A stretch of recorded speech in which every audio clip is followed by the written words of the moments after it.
कभी सोचा है दोस्तों, वो अंग्रेज जो हजारों मील दूर इंग्लैंड से चले आए, आखिर भारत क्यों आए थे? क्या वो सिर्फ व्यापार करने आए थे या इस धरती के सोने को लूटने?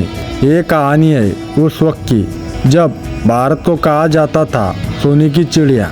एक ऐसा देश जहाँ मंदिरों में सोना तोल से दिया जाता था और लोग कहते थे धरती पर अगर कहीं स्वर्ग है तो यही है। पर आज हम जानेंगे कैसे वही स्वर्ग धीरे धीरे अंग्रेजों की गुलामी में बदल गया। साल था 1600 जब यूरोप के देशों में एक दौड़ लगी हुई थी भारत पहुंचने की।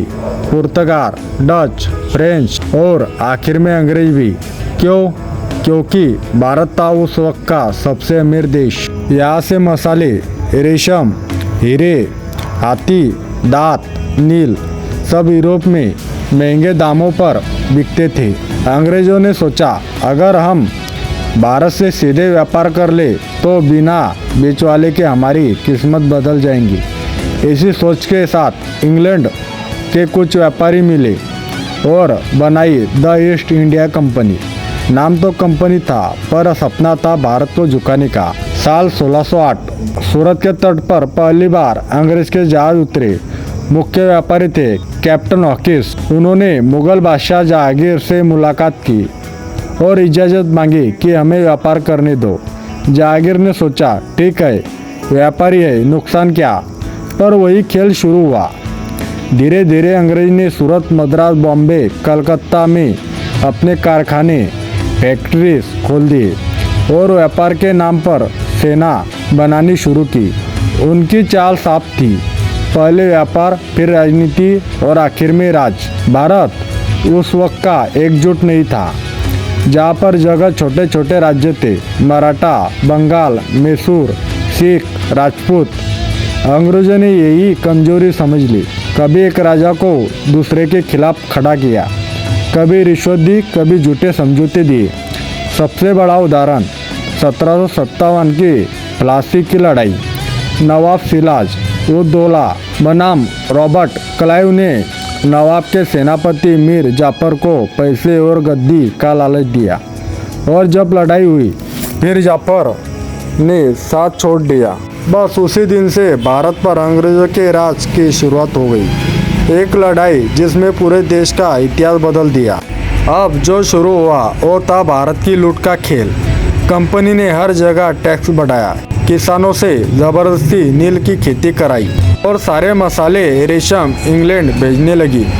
अंग्रेजों ने भारत को बनाया कच्चे माल का देश और इंग्लैंड को उद्योग का राजा। यहाँ से कच्चा माल निकलता, वो वहाँ सामान बनाते तो फिर हमें ही महंगे दामों पर बेचते। भारत की अर्थव्यवस्था तबाह हो गई। बंगाल जो सबसे अमीर इलाका था कुछ सालों में गरीब और अकाल से मरने लगा। अब अंग्रेजों ने सिर्फ व्यापार नहीं बल्कि कानून और शासन में भी दखल देना शुरू कर दिया। उन्होंने गवर्नर जनरल बनाए, रजिस्ट्रेंट ऑफिस बनाए जो हर राजा के दरबार में बैठकर राज की नीतियाँ तय करते थे। भारत के राजाओं को अपने नियम मानने पर मजबूर किया। जो ना माने उसे युद्ध या गद्दी से उतारने की धमकी दे दी। डॉक्ट्रिन ऑफ रेप्स यानी हड़प नीति के जरिए अंग्रेजों ने कई राज्यों पर कब्जा किया, झांसी, सतारा, नागपुर और कई और। धीरे धीरे जनता समझने लगी ये व्यापार नहीं, लुटेरे हैं। 1857 में फूटा भारत का पहला स्वतंत्र संग्राम। झांसी की रानी मंगल पांडे, नाना साहेब, बेगम हजरत महल सबने एक साथ आवाज़ उठाई। हालांकि वो विद्रोह दबा दिया गया पर उसने देश को जगा दिया। लोगों ने महसूस किया अब नहीं, अब आज़ादी चाहिए। उसके बाद धीरे धीरे आंदोलन शुरू हुआ।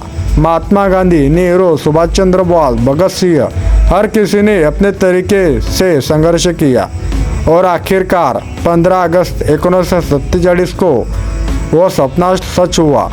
अंग्रेजों का राज खत्म हुआ और भारत फिर से आज़ाद हुआ। तो दोस्तों, अंग्रेज भारत सिर्फ व्यापार के लिए नहीं आए थे, वो आए थे हमारी दौलत, हमारी संस्कृति और हमारी एकता को तोड़ने। लेकिन भूल गए भारत वो देश जो जितना दबाया जाए उतना उठ खड़ा होता है।